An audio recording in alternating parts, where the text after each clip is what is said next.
Warning. Approaching vessel. Signature indicates it's a Filament Corporation vessel. No crew detected. Caution advised. Minimum distance of 200 nautical miles recommended. Rerouting trajectory. Approaching vessel. Docking request pending. Override acknowledged. Please click all the images containing an asteroid.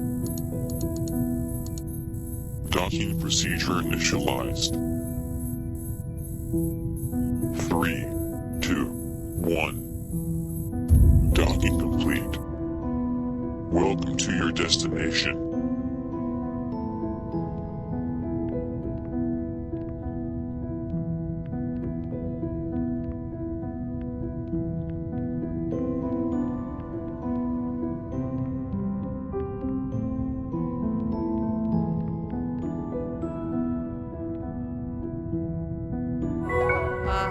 Hello? Someone there? Hi? You, in the dungarees. Well, would you look at that? An intruder. You're a little more disheveled than your traditional knight in shining armor. I was hoping to be saved by someone without mustard stains on their dungarees, for one. But as you might be my only ticket off this vessel, I'll make do. I've been trapped in this cockpit for a few weeks now, and this is the first time anything on this damn console has perked up. Whatever you did to those anchors on your way in, it seemed to help. Mind taking a look at that one over by the wall? Please and thank you.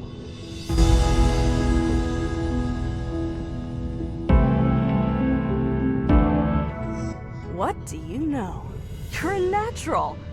Looks to me like you shut it down entirely, which makes a lot of sense now that I think about it. I never imagined how much the anchors would mess with the ship's systems when the others installed them. I guess they really fried some circuits down there, huh? On the bright side, I do now appear to have full access to the annex you're standing in. Now, I know it's a big ask, considering we just met and I've already insulted you, but if you keep shutting down the anchors like that, I might have a real chance at getting out of here alive. What do you say? Oh, let me grab those doors for you. My name's Juniper, by the way. I get the feeling you aren't going to tell me yours, so I may just have to give you one. Filament Corp protocol is to allocate every loyal operative a color-based codename. Unfortunately, no one told you that you should just pick one color and stick with it. Honestly, what I'm seeing is a little bit of a mess, so I might need to take a different approach to naming you. Red and blue are heroic, and you are my hero. But those are taken, and with all due respect, you've got nothing on Vermilion and yours truly. When I was a kid, I used to love this book. I would read it over and over again. The main character was Pluto, a socially inept bear with a can-do attitude. He tried his best. So, that's what I'm gonna call you. Pluto. Yeah, I like it.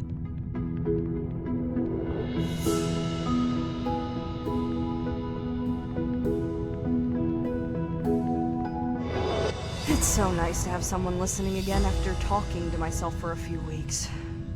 It feels so validating, you know? Like, all I needed was an audience to feel a little more grounded. Having the others around, we felt like a family. It's been so long since I had something like that. Now they're gone. It kind of feels like a dream now, or a blur. Maybe none of it was real. You're real though, right? It's fine if you're not. I just think we should be honest with each other. I imagine walking around this ship is a lot like going through a stranger's house. So allow me to put you at ease by introducing our little breakfast club to you. The headmaster, if you will, was Canary. She headed up research here. Then there was Marmalade and Aubergine. You'll have to blame Philcor for the names here. Those two were responsible for all the systems you see here on the ship. Real smart dudes. Then there was Vermilion. He was our well-being officer. He controlled our diets and kept us exercising. Kindest man I've ever met. And from Earth of all places. Finally, there was our botanist. Pistachio. Oh, and there's me, of course, the navigator.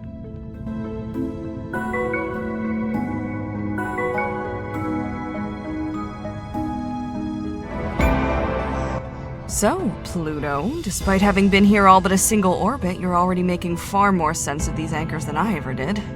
This kind of thing was never really my area of expertise. If it wasn't helping me pilot my ship, then I wanted nothing to do with it. Not the best attitude, I admit. To tell you the truth, I'm still not sure what these things do. They were meant to stop some spike on some graph that I'm told was important, with the minor side effect that literally all systems are no longer remotely accessible. Useful, right? What's the first thing you noticed when you climbed aboard? I'll tell you what it is for me. The smell. I always imagined the smell on a ship like this to be, like, clinical, you know? But no. Like freshly cut grass. Something to do with the oxygen recycling, I'm told. Goes a long way to help you forget you're trapped in a metal box. If only for a second. The endless void out the windows brings you right back, though.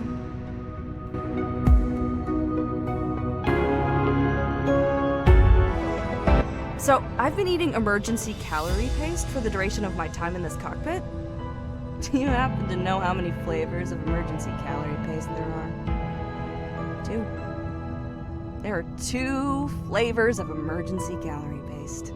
Initially, I figured that eating a different flavor each day was a good plan, but retrospectively, this is not the case. I now hate both equally. One of these allegedly tastes like mangoes, whatever those are. Bet you can't guess what the other is, though. I'll give you a hint. It spoils when it knows it's being eaten. What do you know? It looks like you're actually getting somewhere. Go team. Every anchor you take down breathes life into my console up here. It's amazing.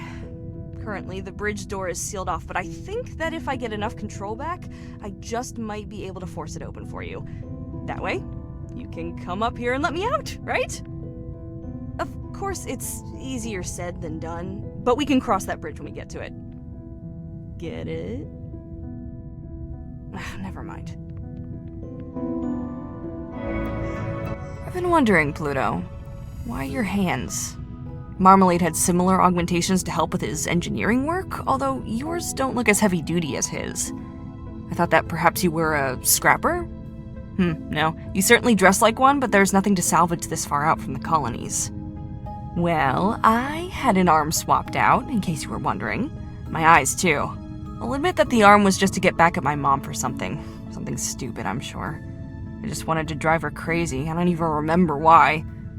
My eyes, though. That's a different story. I would never be where I am today without them.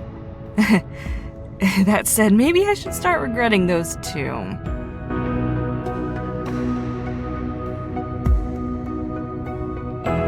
This thing is where the ship's fuel is stored before it's piped into the reactor next door. It's lightweight and super efficient, or so I'm told. My job is to fly this ship, not top it up. Personally, though, I think it looks a little bit like a sad bear. See what I mean? Those raised bits sticking out of the sides sort of look like eyebrows. And the bit at the front is like his... No? Not seeing it? Alright then.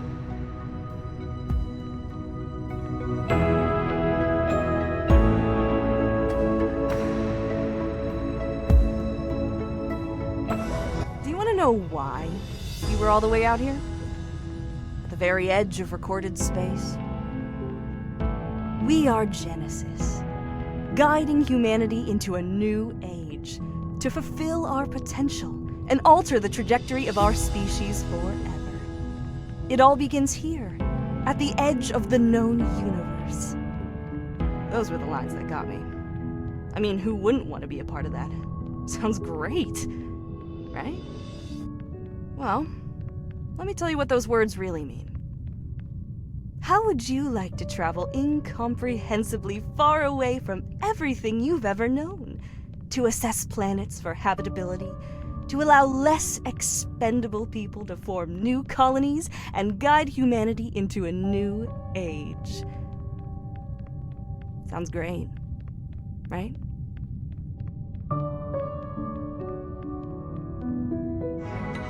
You know, the more I look at those dungarees, the more I think they must be so darn comfy. I mean, why else would you choose to wear them, right? I get that. Unfortunately, dungarees aren't included in the Filament Corporation's stringent dress policy. Oh, it's been years since I last donned a pair. I find these Filament uniforms really lacking in storage capacity.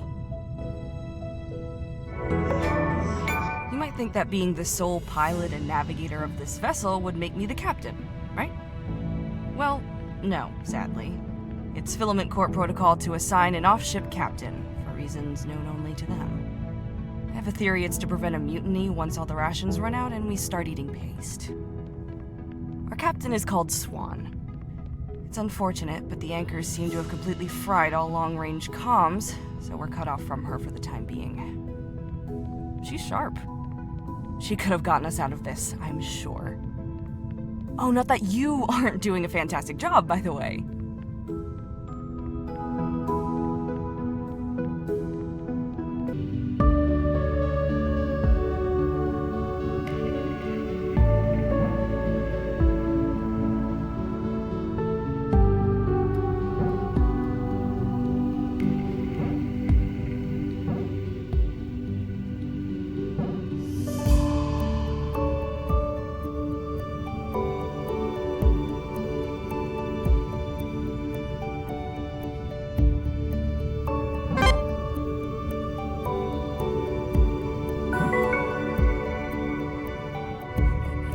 Say, Pluto? While you're lumbering around and routing through all of our personal belongings, do you think you could keep an eye out for the cats?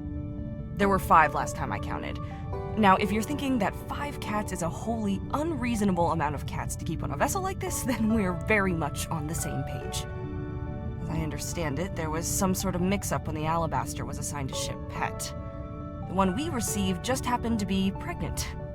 I am not a cat person, so the sudden appearance of 400% more cat wasn't a welcome addition to my life. Still, I hope they're okay. As much as I hate those self-important furballs, Pistachio really had a soft spot for them. I got on well enough with the rest of the crew. They were good people, you know?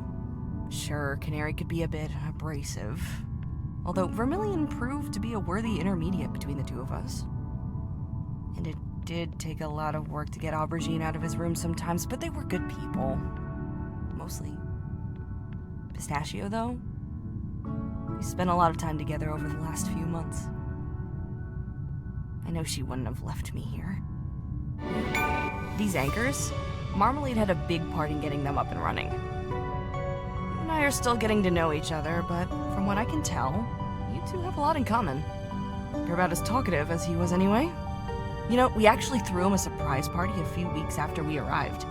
There were decorations and everything. That might not sound like much, but out here, decorations can be a little hard to come by. We had to make them ourselves.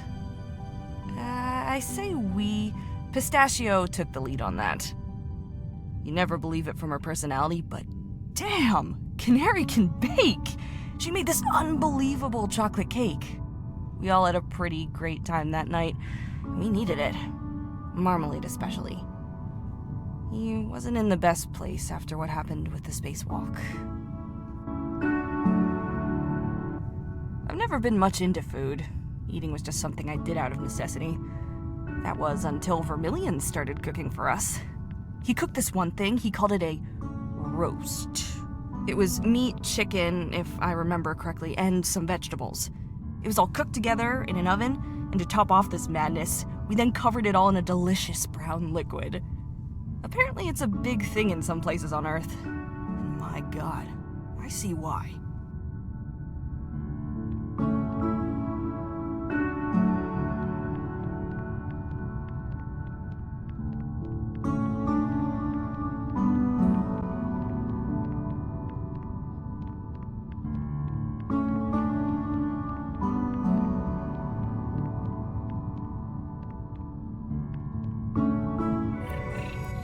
So, during the journey over here, something small collided with the hull. Due to the fact that we were all sound asleep at the time, we can't know for sure what the cause was, but the damage seemed minimal. We were lucky. It could have been worse. Still, we figured the best course of action was to schedule a spacewalk to address the issue. As our only engineer, Marmalade didn't have much of a choice about whether or not to go outside. We have a buddy system in place, and he asked me to spot him. I've done my fair share of spacewalks. I knew what to expect. Marmalade, though, he was nervous. I could see him shaking while we suited up. It went okay at first. I did what I could to reassure him, and I thought he was holding in there. And he almost got himself killed. Unfortunately, Marmalade's accident was somewhat in vain. Not long after we arrived, I noticed the ship started to slip into a decaying orbit. It seemed likely that it was the result of the damage caused by the collision, so I was hopeful that our repairs would fix the problem. Not so. A few weeks later, it happened again. And again. And again. Not a clue as to why.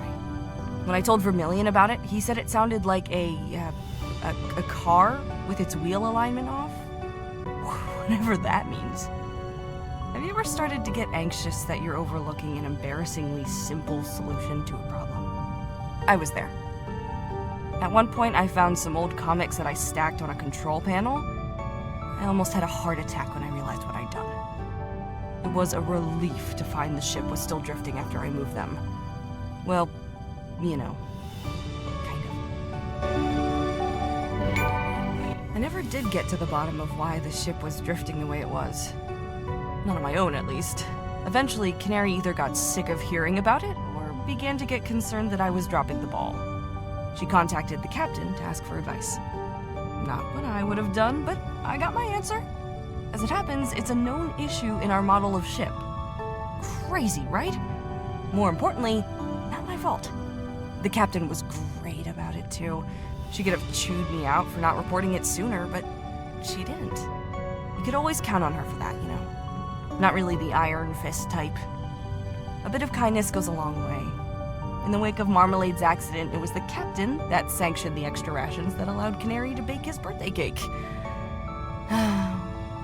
She's a good egg.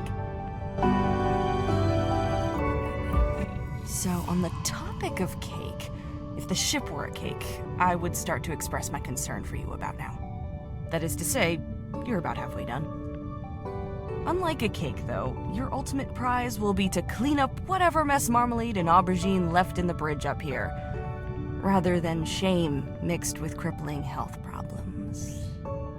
I'd take my chances with the cake, given the choice.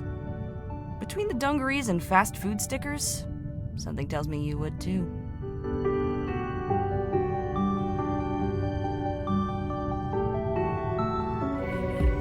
I feel so cooped up in here. I was never one for Vermilion's mandatory workout regime, but I could really go for a run right now. Stretch the legs, you know? I have the most relentless ache. Oh, nothing like what cryosleep did to me, though. As navigator, it was my job to check we didn't stray too far off course while we slept. I had to wake up every few months to keep us on track. This petty ache is nothing compared to what I felt during those course corrections. Never been a morning person, but that gave a whole new meaning to waking up early.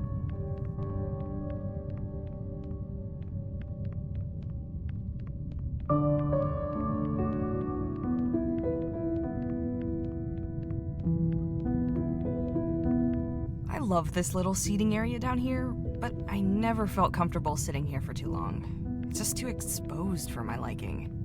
Anyone can look down at you without you knowing. The acoustics here, too, they really carry your voice. I couldn't have Canary catching wind of my misadventures. By the way, what do you think of this window? I was always pretty indifferent to it, but Pistachio, she hated it. Wouldn't like to sit down here at all. The times we did, she would carefully edge around the window to where she wanted to sit. Strangely, a bunch of Pistachio's stuff would end up down here, right in the middle of the window. But I wouldn't know anything about that.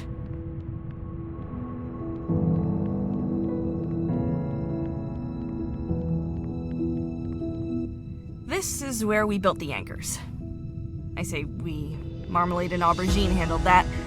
One of the few advantages of being so far from civilization is that we're pretty equipped to manufacture spare parts for when stuff breaks. Within reason, of course. I'm told building the anchors was pretty straightforward. It was the machine in the back corner that used to crank them out.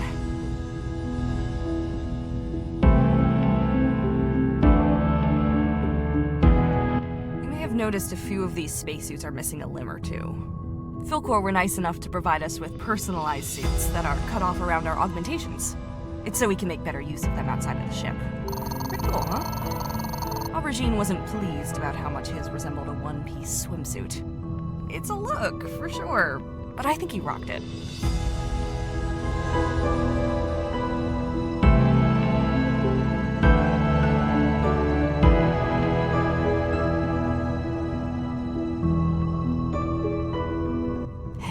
This is where I took my first few steps aboard the Alabaster.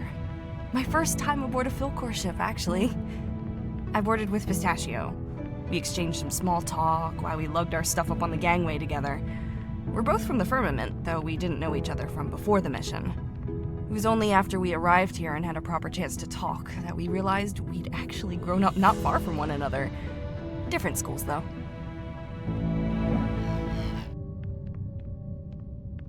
It is so cozy in here. A vanilla-scented candle would not go amiss in here, would it? I used to come here all the time. Marmalade and I, we would come sit in here for hours with the fire on and just chill, you know? I don't know if you've noticed this about me, but I'm kind of talkative. He was the opposite, the anti-Juniper, if you will. I think the time we spent together in here really helped us, or me at least, wind down and deal with being out here for so long. Whoa. This is crazy. I've never been in here before. If Canary found out about the state of this place, she would flip a... Wait, what did he do to the bed? How did he sleep? This man is an enigma. I remember hearing about this creature on Earth, right? A farm animal? I heard they slept standing up. Maybe Aubergine was the same. He did have augmented legs. Come to think about it, I also remember hearing that a common pastime of Earthfolk was to tip over these animals while they slept. Oh, suddenly I find myself filled with regret, dreaming of what could have been. Ugh, so empty. Almost clinical. Why is everything lined up like that? Just so you're aware, this is how everyone's bedroom looked before we moved our stuff in. Minus the fish, of course. Canary sure loved her fish. I think maybe she related to them on a personal level, you know? All cold-blooded and scaly, blank, expressionless eyes, her mouth doing that thing where it opens and closes all the time but nothing of any value ever comes out. Nah, she was all right. What's... I don't think I want to talk about this. Not now. Maybe never.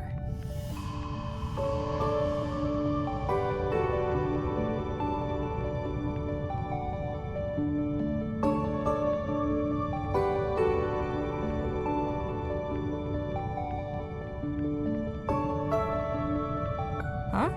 Oh, really? Did you have to come in here? It's just such a mess. Sorry. Messy room never really bothered me. I've heard it's a sign of intelligence, but honestly, if that were true, I probably wouldn't be stuck in this damn cockpit. Oh, if only I were trapped in there. I still never finished Pocketbook Wrestlers 3. It's crossed my mind a few times while I've been up here. God knows I've got time to finish it now. Last time I played, I was stuck, but I reckon I now know how to get the paperclip mask from the stationary mountain to unlock the rubber band belt. Hey, maybe when we get out of here, we can play something together. We'll have a lot of time to kill getting back to civilization. I have to warn you, though, I'm rather competitive. Oh, Vermilion. I miss that old man. He just had this, warmth, you know? I could tell him about anything, and he would just summon wisdom like it was nothing. He was from Earth as well, which, I don't know, it's just nice. I've never been there. He actually left Earth for the first time to come on this mission. That's what all the photos are of. His life on Earth. I know Pistachio was particularly interested in a photo album of his house. She used to sit and flick through it in her downtime. He used to live on the coast next to an ocean. Can you believe that?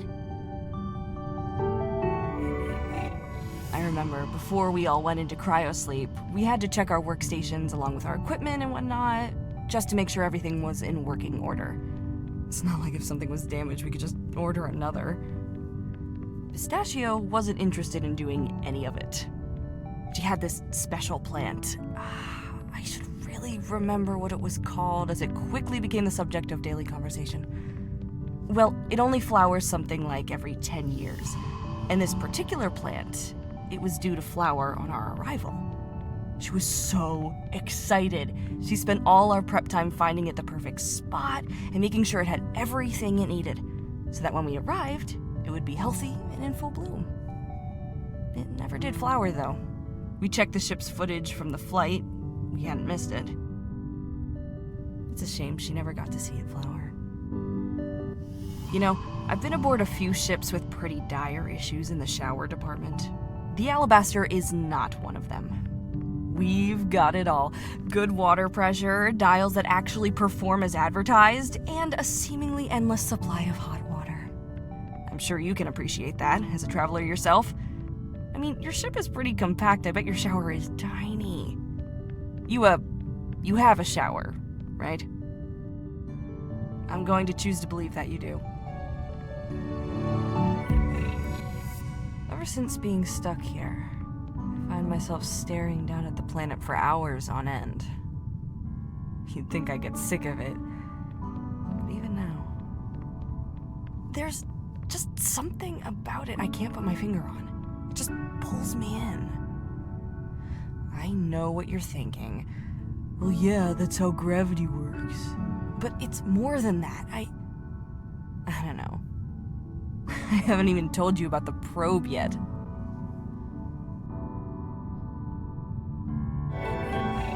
We spent weeks building the probe. Canary headed up its construction. The Lantern II, it was called. We were all given a role to ensure its success. Mine was to plan its trajectory and pilot its descent. It felt good to work together on the probe, even if it was Canary overseeing it all. So far, all the information we'd gathered about the planet pointed to it being mostly habitable. It was exciting. We thought we were about to touch down on what could someday be humanity's next colony. Well, as per how we do things here, the probe launch did not go to plan. That's not quite accurate. The launch went fine. It was the landing that left a lot to be desired.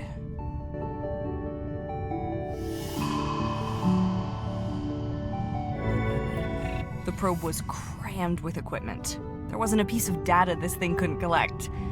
But we wanted more than that. We wanted samples. The plan was that once the probe landed on the planet's surface, it would embark from one end of this ravine to the other. Pistachio chose the location. Along its way, it would collect a variety of samples. Once it reached its destination, it would launch a capsule of the samples into orbit for us to collect. Simple, right? So, back to the launch. All was good until the probe reached the planet's atmosphere, when instead of slowing down, it started speeding up. It just kept accelerating towards the surface. We couldn't do anything about it. We were sure it was going to crash. And then it just seemed to fall straight through the ground. What's more, it kept going. We lost signal maybe a minute later. Canary says the heat from entry must have fried its telemetry or something. My guess is that it was doing its best to get away from her. I'm sure you've been on your fair share of space vessels during your travels.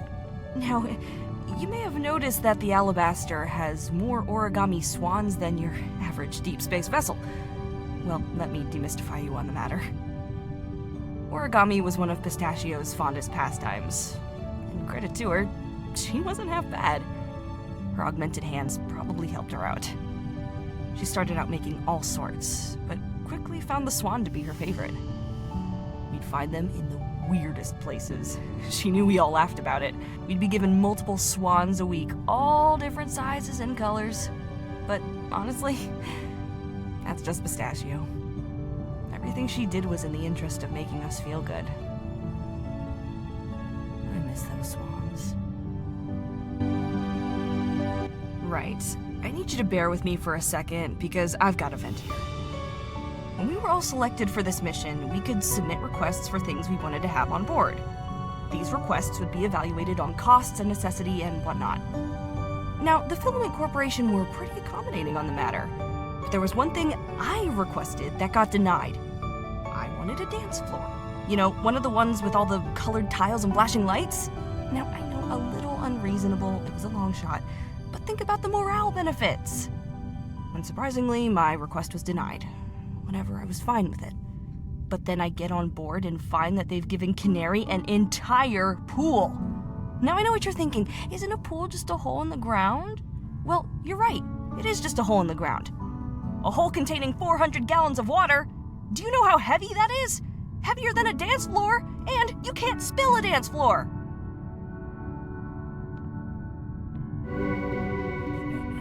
Do you want to know how this all started? I was just thinking about Pistachio some more. All of this, it started with her.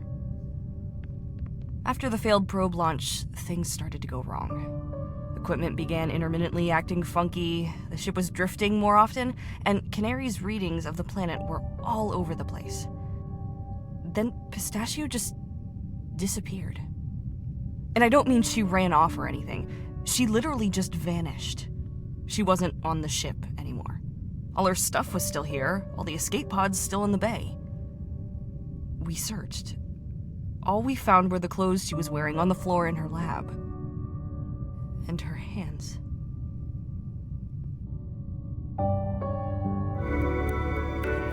It was Canary who first realized the planet had something to do with Pistachio's disappearance. After the probe, Canary increased the number of readings she was taking on the planet. She had seen an increase of anomalous readings across the board right up to the day Pistachio disappeared. Then they just stopped. For a time. Then the anomalies started to crop up again, but faster than before. We had to leave. If the timing of the anomalies before was anything more than coincidental, then we were in danger. I've never prepped a ship for long-distance travel so quickly before. Not that it mattered. We were all set to leave, but when we tried, we realized we couldn't escape the planet's gravity. It was like it had somehow gained mass. And every time we put more power to the engines, the planet would pull back. Only harder. When we realized that we couldn't distance ourselves from the planet, we had an emergency meeting with the captain. She was as reliable as ever, calm and collected. Our first instinct was to use the escape pods, as we thought they might be small enough to escape the planet's pull. She told us to hold tight, though. It was her that reminded us where we were. On the frontier. The middle of nowhere. Sure, we could probably escape, but we'd be light years away from civilization, in a canister, with minimal rations and no cryosleep pods. Besides, what if I was wrong and they couldn't escape the pull either? If we could, we had to keep the alabaster. Aubergine and Marmalade had started work on something as soon as they realized that we were stuck. They pitched it to the captain in that meeting. They called them anchors. With the captain's permission, Aubergine and Marmalade began their work developing the anchors. They never really stopped to properly explain them to me. Just said that they were designed to block out whatever magic space waves took Pistachio. Oh, that and their short range. Gotta have them everywhere to cover the whole ship. Canary helped them, running around, performing tests, advising them on this and that. I couldn't help. I'm no engineer, no scientist. What was I supposed to do? To level with you, in that moment, I didn't want to help them anyway. I just lost Pistachio. We couldn't care less about helping ourselves. They tore the place apart installing them. Panels, vents, furniture. Nothing was safe from those two. Cables everywhere. I was always tripping over them and then taking my anger out on whoever was closest. Not fair of me, I know. I was in a bad place. not proud of how I acted at that time. Soon enough, the anchors were all over the ship, with just one place left to cover: the bridge. That actually meant I could be somewhat useful. I had to pull myself together, sit in the cockpit, and keep tabs on the ship's systems. Make sure the anchors were integrating properly. What could go wrong? The door was already closed when they flipped the switch. I sealed my own fate with that one. My whole console flared up and then shorted out. It was bright enough that the terminal keys left an imprint on my vision. To make things worse, I spilled my coffee in the process. I tried running out to the bridge to tell the others, but the door wouldn't open. I kept just mashing the release button. Nothing happened. I never really felt claustrophobic before, but in that moment I did. I had to calm down, slow my breathing. It took Vermilion yelling through the door to finally get my head back together. Then, all I could do was wait. We spent a few days trying to get the door open. I'm not sure what the others were doing, but the noise, it was unbearable. The cockpits on research vessels like this act as a safe room of sorts. They couldn't get the door open from the outside, and I wasn't able to reverse the effect of the anchors from here. Oh, if only it were aubergine or marmalade in here. Might have been different. Then, after a few days, the noise, it just stopped. They left. I don't blame them. Things were quickly getting worse. There was no way to know how long until the next disappearance. No doubt I would have left given the chance. So yeah, like I said, I don't blame them. If I'm reading the lights on this panel correctly, which I better be, seeing as this is both my job and, for the last few weeks, my only pastime, I'd say you can get into the bridge now. Woo! Sorry, I couldn't help it. It's all so exciting! Let's go. If you get yourself to the bridge door, we should be able to get this thing open.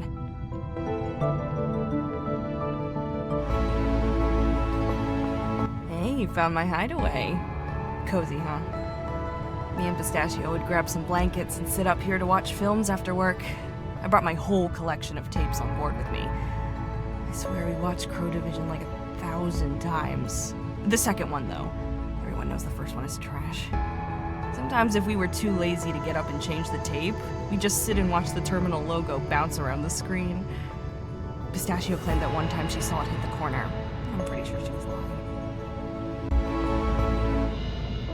You know, Pluto? I think I've spent enough time in this room to last me a lifetime. I was betrayed by my own appendix, of all things. I mean, the two of us never had a particularly notable relationship, but we coexisted happily. So I thought.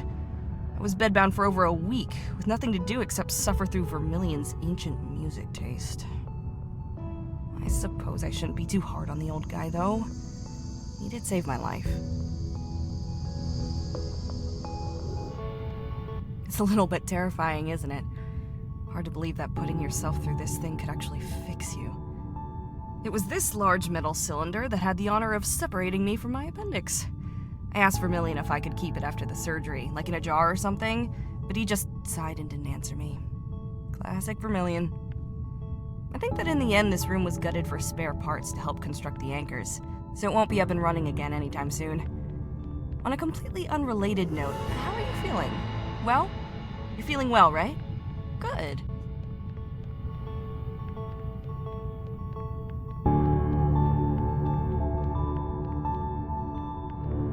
Huh? I really thought that would work. Damn it. Alright, okay. I think I know what's up. I'm going to need you to do one more thing. You're gonna have to go down to the escape pods and reset the breaker. You'll need this code to get in. Ready? Here goes. 4 1 9 2.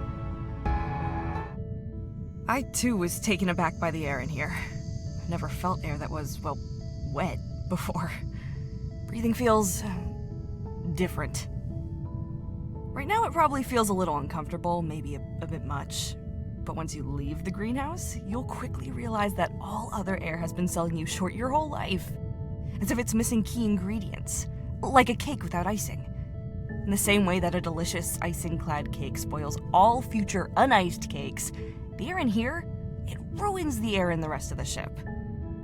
You see, the thing with cake is that once you have the first special one with that moist, fluffy sponge, a gooey, fruity jam center, and then the icing, both soft and crunchy, decorative yet delicious.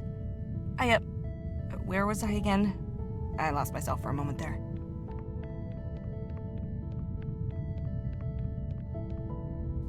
Ah, you found Aubergine's cave. If he wasn't hidden away in his room, you could be sure to find him here. I don't know how he possibly sat in such a warm, dimly lit room all day and ever got anything done. Sounds like optimal napping conditions to me. That said, it's probably hard to sleep with Canary constantly looming over you. She was always on his back about how messy this place was. Something about health and safety. I think it may have been the exposed wiring and piles of debris. Personally, I think it has a certain charm to it. Kind of organized chaos. I can respect that.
So the breaker?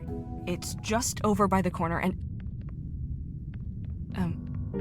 what the... Oh my god. They didn't leave. Just...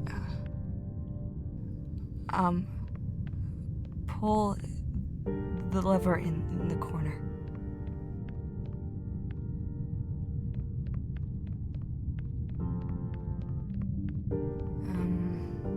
Welcome to the bridge. I'd like to say this is where the magic happens, but in this context, the magic would be an inability to drive away from a dangerous planet and save my friends. Otherwise known as my only job. Make yourself at home. There's whiskey everywhere. Do you ever think about where you would be right now if you'd taken a different line of work? Not here, probably. You're clearly a smart guy. You could have made it big on one of the colonies, you know? Held down a desk job, pushed pencils for the higher-ups. That would have been more stable. Safer. You could have started a family. You don't have a family, do you?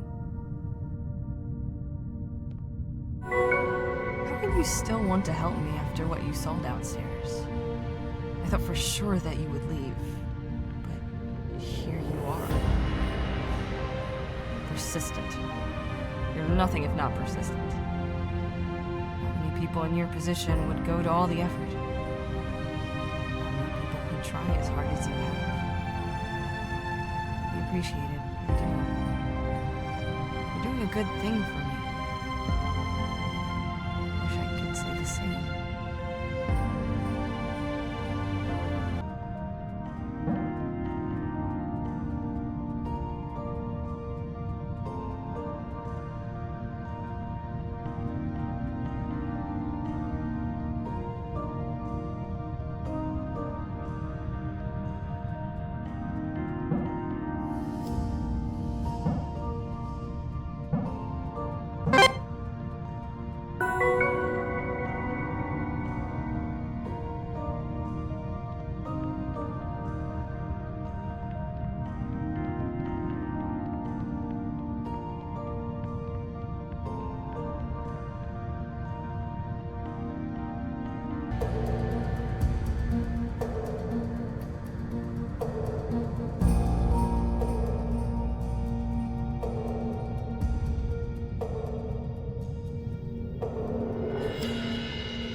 maybe I'm just not worth saving. There's not a whole lot I bring to the table that someone else couldn't do. I wasn't particularly useful when my crew needed me. I just said what I could to try and keep morale up, knowing full well there was nothing I could do to help. Kinda like what's happening here now. Me sitting here saying things. You, on the other side of this door, doing things.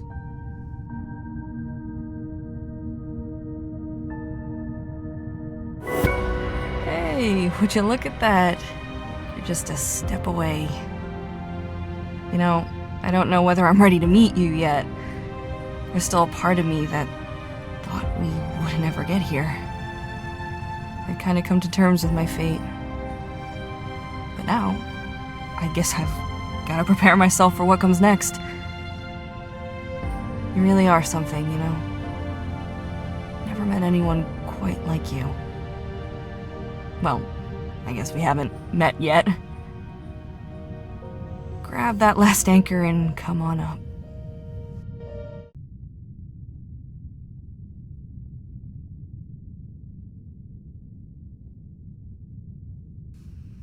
All right.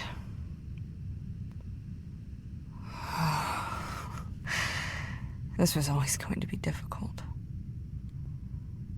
I don't know why you had to do this. What were you thinking? Boarding a Filament ship like that? If you just minded your own business. I tried, you know. They're always watching me, but I tried. Now here we are. I had to do this. You understand that, right? Now I'm out of options. It's not up to me anymore. I have to go now. Goodbye, Pluto.